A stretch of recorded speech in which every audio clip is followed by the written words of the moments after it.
Good morning everyone. आज हम राजस्थान की ब्रह्म नगरी यानी कि पुष्कर शहर की बात करने जा रहे हैं। दोस्तों, आज की वीडियो में हम जानेंगे कि हमको पुष्कर कैसे पहुंचना है, पुष्कर में ब्रह्मा जी के दर्शन कैसे करने हैं, पुष्कर में हमारी रुकने की क्या व्यवस्था है तथा हमारी खाने पीने की भी क्या व्यवस्था है, और साथ ही साथ ये भी जानेंगे कि पुष्कर में और भी दर्शनीय स्थल तथा पर्यटन स्थल हमारे कौन से हैं। और वीडियो के एंड में ये जानेंगे कि पुष्कर शहर में हमको कुल खर्चा कितना लगेगा, हमारा टोटल बजट कितना लगेगा। सो दोस्तों, बने रहिए हमारे वीडियो में, एक एक करके सारी बातों को विस्तार पूर्वक समझते हैं, जिससे आपको पुष्कर जाने के लिए काफ़ी सहूलियत हो और साथ ही साथ आपका बजट भी कम बने। चलिए दोस्तों, पहली बात करते हैं कि हम पुष्कर कैसे पहुँचे। दोस्तों, पुष्कर पहुँचने के लिए आपके पास पहला ऑप्शन तो है जो है बाय ट्रेन। अगर आपका माध्यम बाय ट्रेन है तो आपका नियरेस्ट रेलवे स्टेशन है वो पुष्कर ही है, लेकिन पुष्कर में लॉन्ग डिस्टेंस ट्रेनें नहीं आती है, तो मैं ये रिकमेंड करूँगा कि आप पहुँचिए अजमेर स्टेशन। और अजमेर से जो पुष्कर की दूरी है वो केवल 15 किलोमीटर की है, और ये 15 किलोमीटर की दूरी आप बाय ऑटो या फिर आप बाय बस तय कर सकते हैं, जो कि आपका 25 से 30 रुपये लेता है और आपको पुष्कर छोड़ देगा। दोस्तों, अजमेर से पुष्कर के लिए कुछ पैसेंजर ट्रेनें भी चलती है, लेकिन आप बाय रोड का ऑप्शन चुनिए, क्योंकि आप ट्रेन से आते हैं तो उसमें आपको 25 से 28 किलोमीटर की डिस्टेंस पड़ जाती है, और वही अगर आप बाय रोड आते हैं तो फिर आपको 15 किलोमीटर की दूरी देखने को मिल जाएंगी।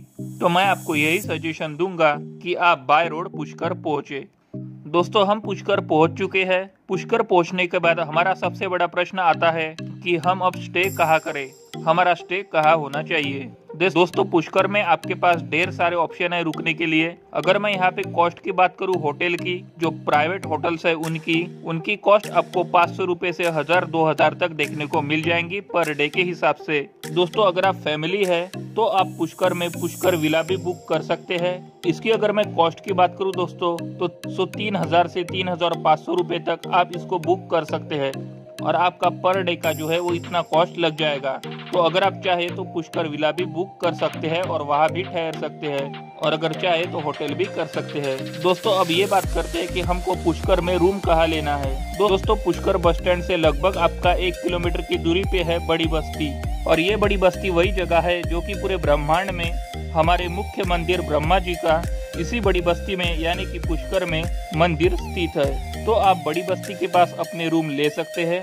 बड़ी बस्ती से जो मंदिर की डिस्टेंस है वो आपकी वॉकिंग डिस्टेंस पे है। 5 मिनट की दूरी पे आपको बड़ी बस्ती से मंदिर देखने को मिल जाएगा।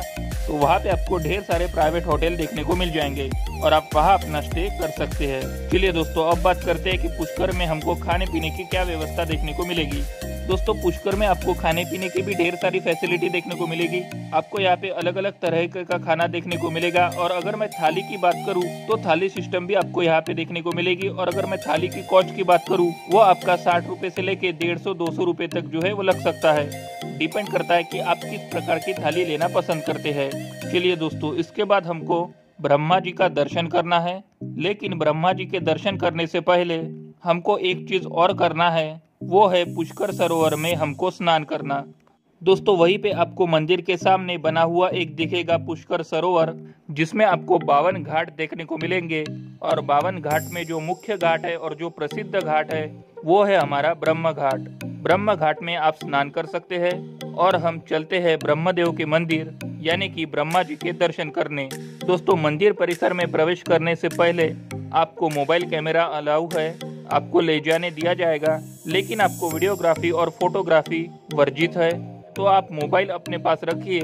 दोस्तों, मंदिर कैंपस में आप कहीं भी फोटो शूट या वीडियो शूट मत करें।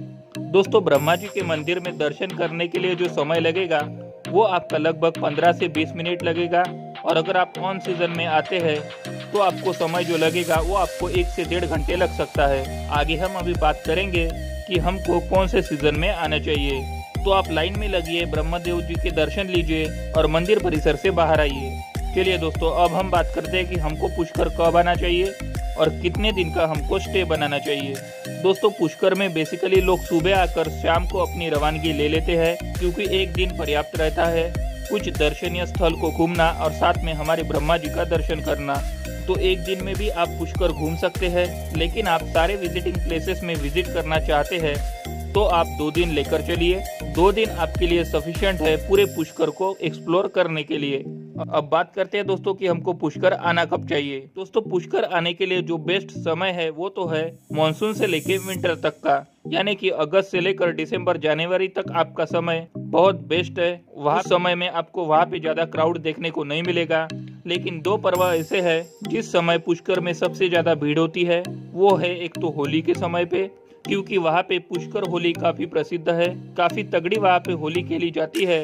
काफी टूरिस्ट उस होली में शामिल होने के लिए यहाँ पे विजिट करते हैं। और दूसरा सीजन है वो है आपका कार्तिक पूर्णिमा का, यानी कि अक्टूबर से लेकर नवंबर वाला टाइम पीरियड। इस टाइम पीरियड में दोस्तों वहाँ पे 7 दिन का पुष्कर मेला लगता है, जो कि बहुत ही विशाल मेला होता है। इस मेले में काफी लोग आते हैं, जिसकी वजह से पुष्कर में इन 7 दिनों में काफी भीड़ देखने को मिल जाती है। और वहाँ पे होटल के और तथा वहाँ पे रेस्टोरेंट के रेट भी ज्यादा देखने को मिलते हैं और आपको खाने पीने की चीजें भी वहाँ पे महंगी देखने को मिल जाएगी।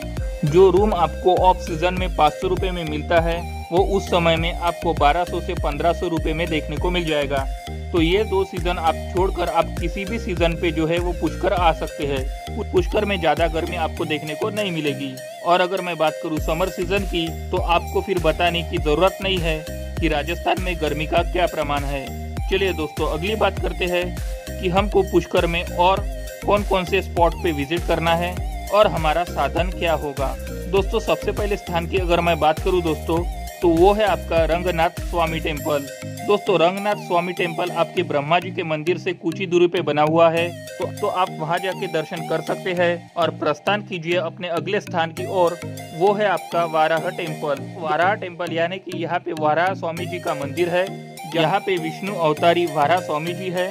तो आप इनके भी दर्शन करिए और बढ़ते हैं हम दोस्तों अगले स्थान की तरफ। दोस्तों हालांकि पुष्कर में आपको ढेर सारे सैकड़ों मंदिर देखने को मिल जाएंगे, क्योंकि पुष्कर में मंदिरों का नगर है, लेकिन मैं उन मंदिरों का यहाँ पे जिक्र किया हूँ जो कि आपको घूमना जरूरी है। और आप बढ़िए अगले स्थान की तरफ, जो कि है पंचकुंड शिवा टेम्पल। दोस्तों पंचकुंड शिवा टेम्पल यहाँ पे 5 पांडवों के नाम पे कुंड बनाया गया है, जो कि पांडव यही ठहरा करते थे।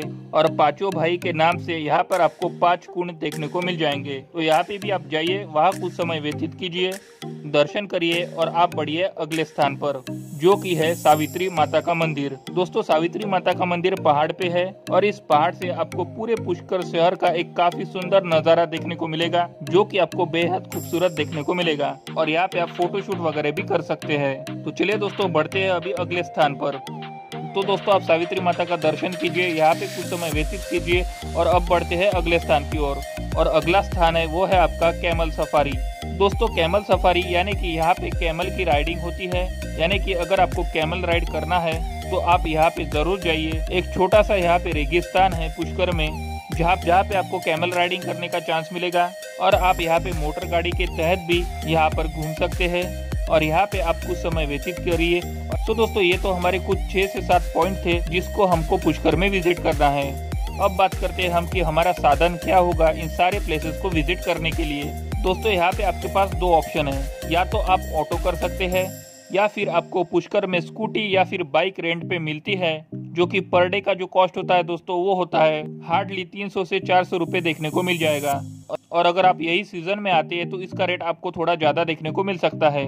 तो चाहे तो आप पुष्कर में स्कूटी रेंट पे ले सकते हैं और अगर आप फैमिली है तो ऑटो भी आप कर सकते हैं। ऑटो वाला आपका 500 से 600 रुपए लेगा और इन सारे प्लेसेस को आपको विजिट करा देगा। दोस्तों अगर आप अजमेर से ही अगर आप स्कूटी लेना चाहते हैं तो अजमेर से भी आप स्कूटी रेंट पे ले सकते हैं। तो आपको अजमेर में रेलवे स्टेशन के सामने ढेर सारे स्कूटी के शॉप देखने को मिल जाएंगे, जहां से आपको रेंट पे स्कूटी मिल जाएगी। तो आप अजमेर में भी जो है वो स्कूटी रेंट पे ले सकते हैं और आप उस स्कूटी से पुष्कर पहुंचकर घूम सकते हैं। चलिए दोस्तों अगली बात करते हैं कि हमको राजस्थानी कुछ वस्तु लेना है तो पुष्कर में आपको बापू बाजार देखने को मिल जाएगा। बापू बाजार में आप विजिट करके आप ढेर सारी वस्तुएं ले सकते हैं और शॉपिंग कर सकते हैं। वहाँ पे आपको ह्यूज वैरायटी मिलेंगी, वहाँ पे आपको ढेर सारी शॉपिंग की चीजें देखने को मिल जाएंगी।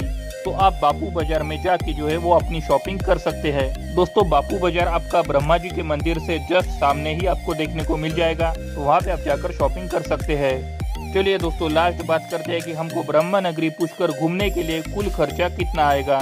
दोस्तों यहाँ पे अगर आप 2 दिन का स्टे बनाते हैं और अगर आप ऑफ सीजन में आ रहे हैं तो उस केस में आपका जो खर्चा है वो आपका प्रति व्यक्ति लगभग 2000 से 2500 रुपये तक लग सकता है। इसके अंदर ही आपका हो सकता है, लेकिन एक एस्टिमेट अमाउंट की अगर मैं बात करूं तो आपका 2000 से 2500 रुपये प्रति व्यक्ति लग सकता है और आप पूरे पुष्कर को एक्सप्लोर कर पाएंगे।